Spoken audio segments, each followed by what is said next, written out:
Mesdames et messieurs, bon matin, bonjour, bon après-midi, bonne soirée. Alors, partie numéro 32. 32. Alors, dans ma vie, le Créateur suprême m'a appris quoi? Voir où est l'injustice. Comme mon premier mariage, j'ai été accusé à tort d'être malade. J'ai vu et j'ai inspecté comment que les juges et les avocats fonctionnaient, qui m'a amené à me poser des questions. Questionnement sur la position, qui n'est pas seulement l'histoire de l'enveloppe et de l'argent, mais aussi l'allégeance envers tes croyances, ta spiritualité. Je rappelle que tout fonctionnaire, et surtout ceux qui sont dotés de pouvoir juger et autorité, doit avoir une neutralité et une impartialité, discrétion professionnelle, et ils ont l'interdiction d'exercer des activités incompatibles, puisqu'il doit être intègre.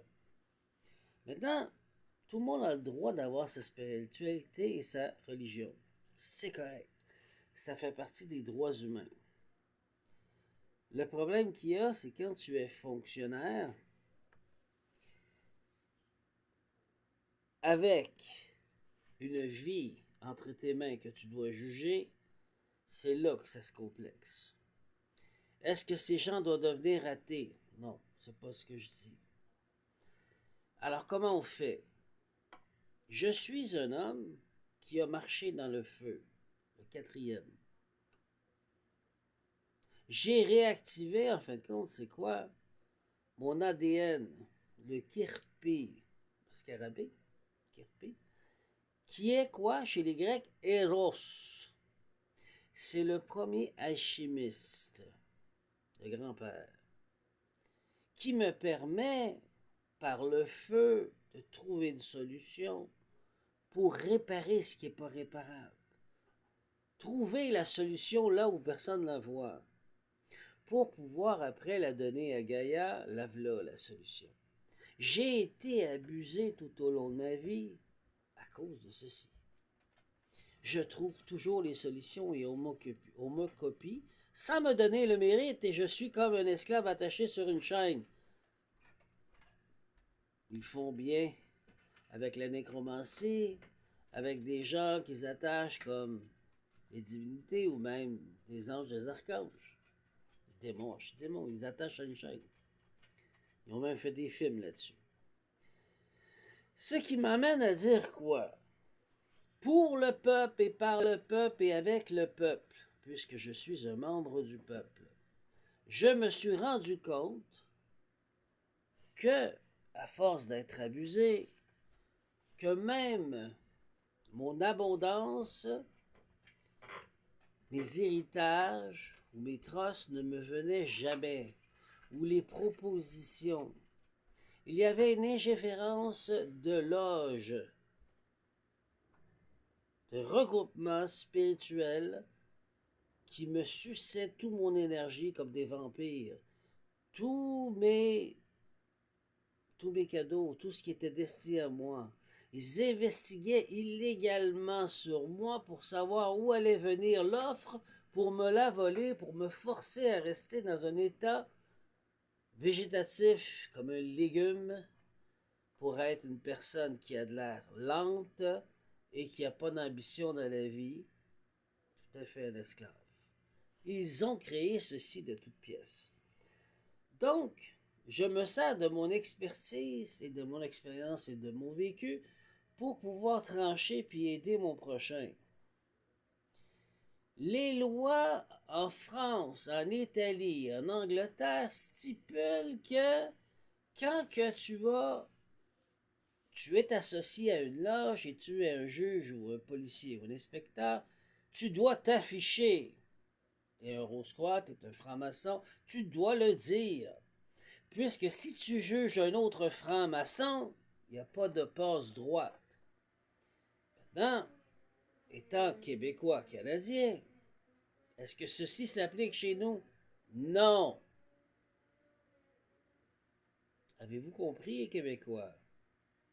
Ce qui veut dire que j'ai été maître d'hôtel dans mon passé. J'ai vu ces regroupements-là dans des salons, comme le Beaver Club à Montréal, se réunir pour décider et statuer l'avenir de la population de Montréal, de Québec, des citoyens, des humains, des Canadiens, des Québécois. Ils vont dire qu'ils vont faire une enquête publique qui est organisée par un juge qui est franc-maçon, par des avocats qui sont francs-maçons, et le scénario est déjà établi d'avance. Ça tourne en rond.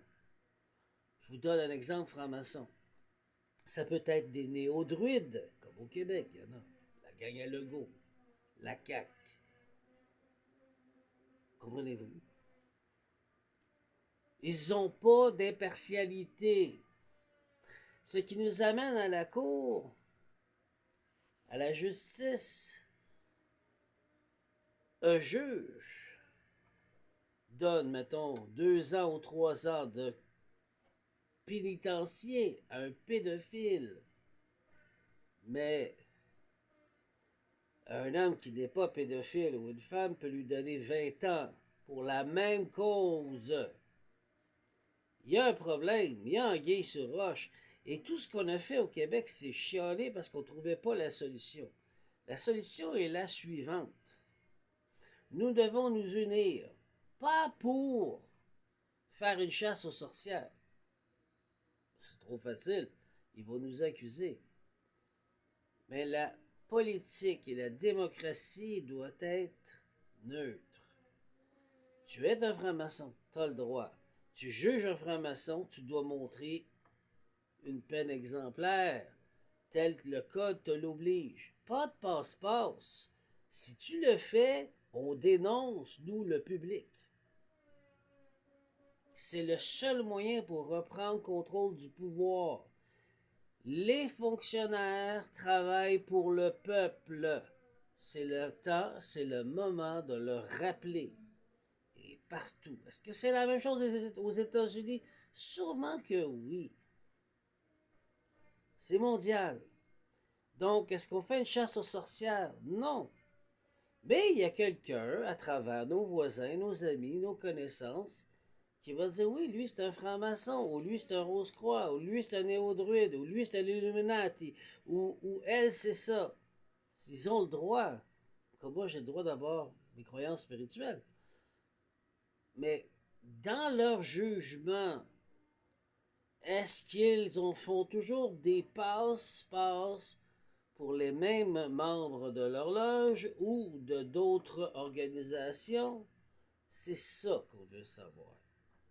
Puisqu'il y a de l'ingéférence du domaine public. Et là, ça suffit.